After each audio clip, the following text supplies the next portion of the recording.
नमस्कार दोस्तों, India speaks daily के फॉरेन न्यूज बुलेटिन में आपका बहुत बहुत स्वागत है।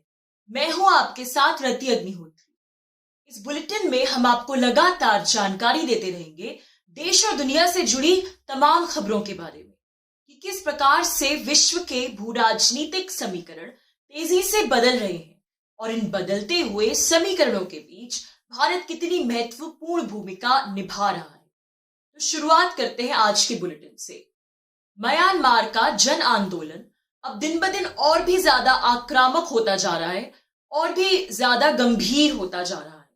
म्यांमार की स्टेट काउंसलर ऑंग सान सू की नजरबंदी की, उनका जो डिटेंशन हुआ था उस डिटेंशन की अवधि बढ़ा दी गई है और इससे जो म्यांमार की जनता है, वहां के लोग हैं, उनका आक्रोश, उनका गुस्सा और भी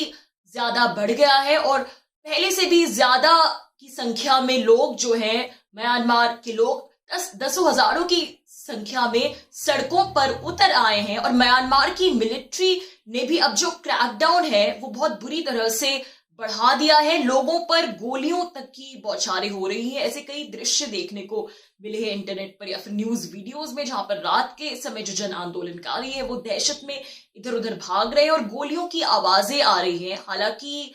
ये बात अभी स्पष्ट नहीं है कि वो रबड़ की गोलियां हैं या फिर जो वास्तविक गोलियां होती हैं वो है, लेकिन कहने का तात्पर्य यह है कि जो म्यांमार की सेना है वो सड़कों पर उतर आई है म्यांमार के जन आंदोलन को कुचलने के लिए और इसके साथ ही इंटरनेट सेवाएं भी बंद कर दी गई हैं म्यांमार में। तो जो सेना का क्रैकडाउन है, जो म्यांमार के सैन्य शासन का जो क्रैकडाउन है इस जन आंदोलन पर, वो दिन ब दिन बढ़ता जा रहा है। इस आंदोलन में एक नई बात यह भी देखने को मिल रही है और वो ये है कि आंदोलनकारियों के भीतर चीन के प्रति भी गुस्सा है, आक्रोश है। यांगून में चीनी दूतावास के सामने म्यांमार के लोगों ने प्रदर्शन किया, धरना किया और शेम ऑन यू चाइना जैसे स्लोगन्स के साथ नारेबाजी भी की। तो जो लोग म्यांमार में, जो लोग यांगून के चीनी दूतावास के सामने प्रदर्शन कर रहे थे, वो ज्यादातर युवा प्रदर्शनकारी थे म्यांमार के और ये सभी चीन द्वारा म्यांमार के सैन्य शासन को जो खुल्लम खुल्ला सहयोग मिल रहा है, समर्थन मिल रहा है, उसके विरुद्ध धरना प्रदर्शन कर रहे थे। म्यांमार में जिस प्रकार से वहां की सेना द्वारा तख्ता पलट को अंजाम दिया गया, उस पर पूरे विश्व ने ही कुछ ना कुछ बोला,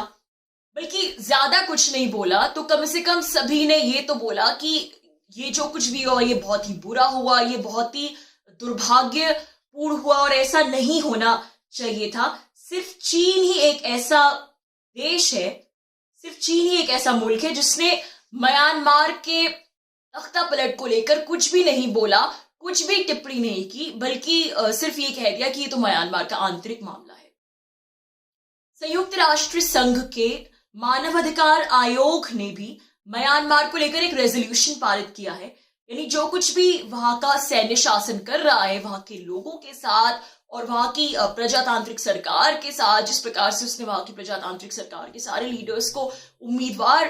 सारे लीडर्स को बंदी बना दिया है, उसके खिलाफ, उसके विरुद्ध यह रेजोल्यूशन पारित हुआ है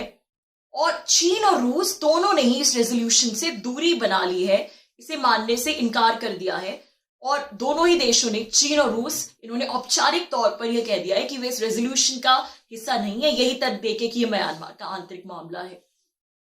तो ये जो रेजोल्यूशन है ये मांग करता है कि म्यांमार के जो प्रजातांत्रिक लीडर्स हैं, विशेषकर कि वहां की स्टेट काउंसलर ऑंग सान सू की और वहां के जो राष्ट्रपति हैं म्यांमार के, उन दोनों को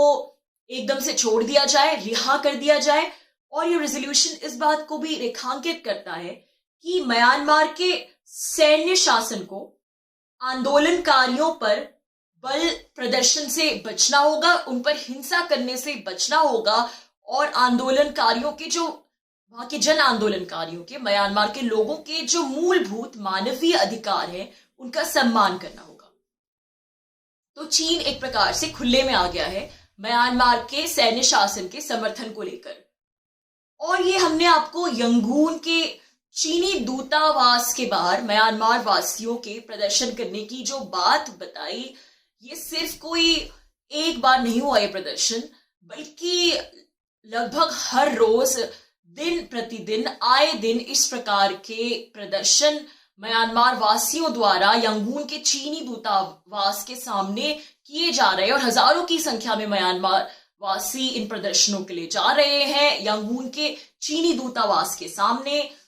चीन हमारे प्रजातंत्र को तोड़ रहा है, चीन इस सबके पीछे है। इस प्रकार के जुमलों के साथ, स्लोगन्स के साथ जो प्रदर्शनकारी हैं वो प्रदर्शन कर रहे हैं यंगून के चीनी दूतावास के सामने। तो कहीं ना कहीं उनके मन में यह बात भी है कि जो कुछ भी म्यांमार में हो रहा है, म्यांमार में जिस प्रकार से सैन्य तख्ता पलट हुआ हो ना हो, उसके पीछे कुछ ना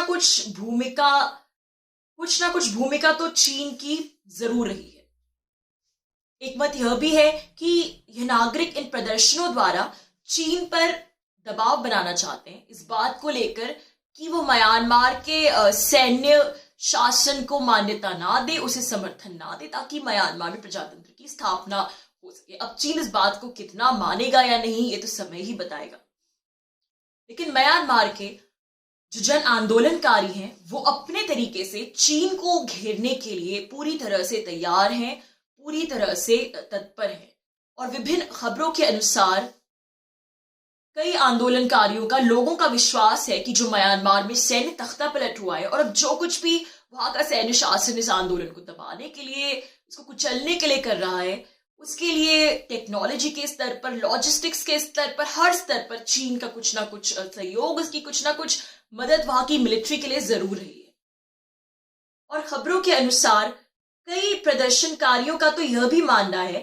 कि चीनी सामान को बहिष्कृत करने की एक मुहिम छेड़नी चाहिए। तो बात यहां तक पहुंच चुकी है म्यांमार में कि जो म्यांमार के लोग हैं वो चीन से इतने ज्यादा गुस्सा, इतना ज्यादा आक्रोश भरा पड़ा है उनके अंदर कि चीनी सामान को बहिष्कृत करने की मुहिम छेड़ने तक की बात चल रही है। और इसके अलावा जो म्यांमार वासी म्यांमार और चीन के साझा प्रोजेक्ट्स पर काम कर रहे हैं, इस बात की भी कोशिशें की जा रही हैं कि इन लोगों को इस आंदोलन में सम्मिलित होने के लिए प्रेरित किया जाए, उन्हें इस आंदोलन से किसी प्रकार से जोड़ा जाए ताकि उन कंपनियों में स्ट्राइक हो, उन प्रोजेक्ट्स में स्ट्राइक हो, उन प्रोजेक्ट्स के काम पर असर पड़े। तो म्यांमार वासी अपने तरीके से ड्रैगन से आमना सामना करने के लिए बिल्कुल तैयार है और इस बात की भरसक कोशिश कर रहे हैं कि म्यांमार की हर स्तर पर, चाहे वो आर्थिक स्तर पर हो, किसी और स्तर पर, जो निर्भरता है चीन पर वो कम हो। तख्ता पलट के बाद जिस प्रकार से म्यांमार में इंटरनेट सर्विसेज पर प्रतिबंध लगे हैं, उसके पीछे भी कई रिपोर्ट्स जो है वो कोई ना कोई चीन की भूमिका देख रही हैं। चीन पर म्यांमार के इंटरनेट को नियंत्रित करने के लिए वहां आईटी एक्सपर्ट्स और इक्विपमेंट भेजने का आरोप है। हालांकि चीन ने यह कहा है कि ये सब झूठी खबर और अफवाहें हैं और हमने ऐसा कुछ भी नहीं किया है, चीन ने ऐसा कुछ भी नहीं किया है। बहरहाल सच्चाई चाहे जो भी हो, लेकिन म्यांमार के नागरिकों में वहां के सैन्य तख्ता पलट के मामले में जो चीन की संदिग्ध भूमिका है उसे लेकर गुस्सा भी है और चिंता भी। चिंता इसलिए क्योंकि उनके मन में विचार आ रहे हैं कि यदि ऐसा ही चलता रहा लंबे समय तक तो न जाने आंदोलनकारियों का, जो कि म्यांमार के लोग ही हैं, जो कि म्यांमार की जनता है, न जाने उनका सेना क्या हश्र करेगी। म्यांमार के 18 विश्वविद्यालयों के छात्र नेताओं ने, स्टूडेंट लीडर्स ने चीनी राष्ट्रपति शी जिनपिंग को एक ओपन लेटर भी लिखा है, जिसमें सीधे तौर पर यह मांग की गई है कि चीन म्यांमार के सैन्य शासन का समर्थन करना बंद करे ताकि वहां प्रजातंत्र की स्थापना हो सके और जो म्यांमार के लोग हैं उनकी जो इच्छा है प्रजातंत्र के लिए उसका सम्मान करे चीनी सरकार। म्यांमार का सैन्य तख्ता पलट तो अभी की बात है, लेकिन उससे पहले भी चीन म्यांमार के सैन्य शासन की हर संभव मदद करता आया है, चाहे वह मिलिट्री इक्विपमेंट के रूप में हो या आर्थिक सहायता या फिर टेक्नोलॉजी मुहैया कराने की बात हो। हांगकांग में जिस प्रकार से प्रजातंत्र की मांग हुई, वहां का जन आंदोलन छिड़ा और जिस प्रकार से उस जन आंदोलन को कुचला गया, ये हम सभी ने देखा। विश्व भर में प्रजातांत्रिक सरकारों के विरुद्ध फर्जी प्रोटेस्ट आंदोलन खड़े किए जाते हैं। आखिर क्यों? इसके पीछे वजह क्या है? वजह साफ है, जब तानाशाही होगी, सरकारों की नागरिकता के प्रति कोई जवाबदेही नहीं होगी, बल्कि लोगों के उम्मीदवारों की कोई सरकार ही नहीं होगी, लोगों द्वारा लोगों की और लोगों के लिए चुनी गई कोई सरकार ही नहीं होगी, तो फिर तो शासक किसी की भी इन्फ्लुएंस में आकर देश का सब कुछ लुटा दे, देश को किसी के भी अधीन बना दे, कुछ भी कर दे, इस बात पर कोई रोक टोक नहीं होगी। तो दोस्तों, आज के लिए बस इतना ही। बहुत जल्द आपसे फिर मुलाकात होगी कुछ नई खबरों के साथ। तब तक के लिए अनुमति दीजिए। नमस्कार।